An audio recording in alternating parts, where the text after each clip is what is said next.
Melanjutkan cerita sebelumnya, setelah kemenangannya melawan si Ferry, keesokan harinya Inori bertemu dengan Kapten Agiana.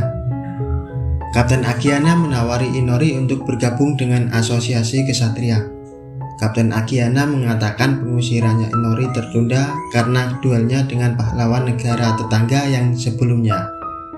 Namun itu semua hanyalah sementara. Jika Inori tidak berguna sebagai pahlawan yang bahkan tidak bisa menghentikan pasukan Demon Lord, Inori pasti akan diusir. Inori mengerti dengan apa yang dimaksud Kapten Agiana. Inori bukanlah pahlawan yang sah, dan perlakuan pahlawan yang diberikan negara kepadanya pada akhirnya akan berakhir.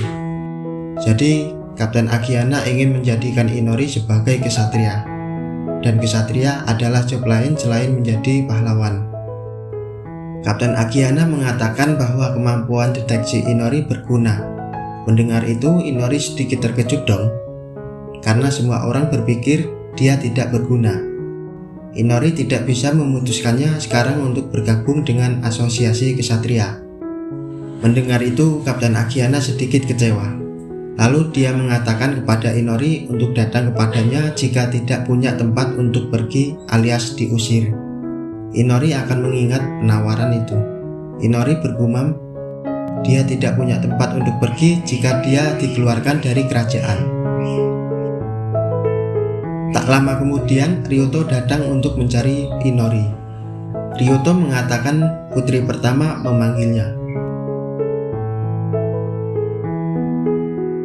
Saat dalam perjalanan menuju ke ruangan putri pertama, Ryuto mengatakan kepada Inori bahwa sebenarnya dia yang menyarankan agar putri pertama bicara dengannya. Putri pertama ini menyukai si Ryuto. Makanya putri pertama mau ketemu Inori karena yang merekomendasikannya adalah si Ryuto. Ryuto mengatakan putri pertama merasa khawatir kepada putri kedua karena mencuri posisinya sebagai putri mahkota. Sesampainya di ruangan putri pertama, Inori disuruh untuk bersyukur oleh putri pertama. Karena putri pertama mau bicara dengan orang seperti Inori, katanya. Mendengar itu, Inori merasa kesal dan minta pergi. Singkat cerita, si putri pertama ingin dekat dengan putri kedua. Jadi karena Inori dekat dengan putri kedua, dia ingin minta bantuan kepada Inori. Dan Ryuto mengatakan sebagai bayarannya dia akan mencari cara untuk memasukkan Inori ke dalam pesta selanjutnya, gitu. Inori bertanya-tanya kenapa ada pesta mewah lagi. Kata Ryuto sebentar lagi akan ada pesta ulang tahun putri pertama. Lanjut. Putri pertama ingin memanggil putri kedua sebagai kakak dan ingin agar putri kedua memperlakukannya sebagai adiknya. Inori mengerti dengan permasalahannya. Si putri pertama ingin berbaikan dengan putri kedua dan ingin dipanggil adik. Tapi putri pertama tidak mau bicara dengannya bahkan kalau mati sekalipun, alias gengsi. Inori akan membantu untuk mendorong putri kedua agar dia yang bicara duluan. Mendengar itu, putri pertama langsung senang. Scene berpindah di ruangan Alia. Inori mengatakan semuanya kepada Alia tentang pembicaraannya dengan putri pertama. Dan Inori komplain kepada Alia karena gak bilang kalau ada pesta.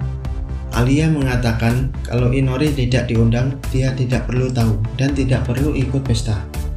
Kemudian pelayan Nara mengomentari Alia karena terus memaksa senyum dan diabaikan oleh orang-orang di tempat pesta. Lalu pelayan Nara bertanya kepada Alia bagaimana tanggapannya pada putri pertama. Kalau itu yang dia pikir atau itu yang dia mau, maka aku juga ingin memberinya jawaban. Itulah yang kupikirkan, kata Alia. Scene berpindah menunjukkan Inori, Nara, dan Alia yang berada di luar istana. Di sini Alia memanggil Nara dengan panggilan One-chan atau kakak.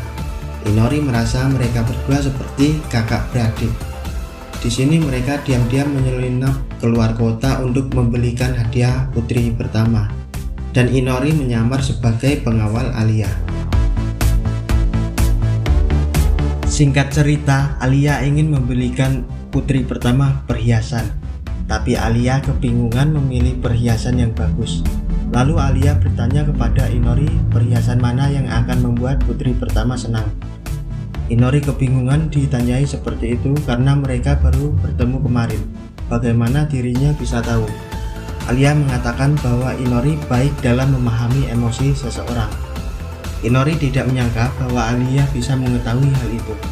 Lalu Inori berkata, "Aku bisa memahami perasaan orang lain, tapi aku tidak bisa berempati. Aku sudah seperti ini sejak lama. Aku tidak bisa berempati dengan kesenangan orang ataupun kesedihan mereka. Semenjak aku mengalami pengalaman menyakitkan waktu kecil, aku sudah mencoba untuk memahaminya. Tapi aku hanya bisa menggunakan logika. Jadi aku tidak tahu apa yang akan membuatnya senang." Mendengar itu, Alia terdiam, melihat ke arah Inori. Lalu Inori bergumam, "Sebenarnya tidak bisa berempati karena aku tidak tertarik soal itu." Setelah itu mereka terus melanjutkan membeli hadiahnya. Dan di perjalanan pulang, Inori mengatakan kepada Alia bahwa dia membeli hadiah yang cukup bagus. Alia tidak tahu apakah putri pertama akan senang dengan hadiahnya. Inori mengatakan kepada Alia kalau dia memilih hadiahnya dengan teliti, putri pertama pasti merasa senang. Mendengar perkataan Inori, Alia tersenyum senang. Kemudian pelayan Nara mengatakan bahwa Inori sangat baik. Pelayan Nara merasa Alia pelan-pelan mulai berubah berkat Inori. Pelayan Nara sangat berterima kasih kepada Inori. Kemudian kita akan dibawa ke tempat yang sepertinya adalah ruang bawah tanah. Di sini ada sebuah percakapan yang sepertinya adalah sebuah kode rahasia yang mengatakan begini, "Di mana hatimu? Di dalam negara. Mentarimu sudah terbenam. Apa hasratmu? Mentari terbit lagi." Kemudian ditunjukkan pria misterius itu bertanya, "Siapa namamu?" Lalu dijawab oleh seseorang, "Kapten Asosiasi Kesatria Kerajaan Arisingsan Agiana Ize." Kemudian pria misterius itu mengatakan, "Aku sudah menunggumu, Kapten Ize, sang manusia terkuat." Ada bau-bau konspirasi nih.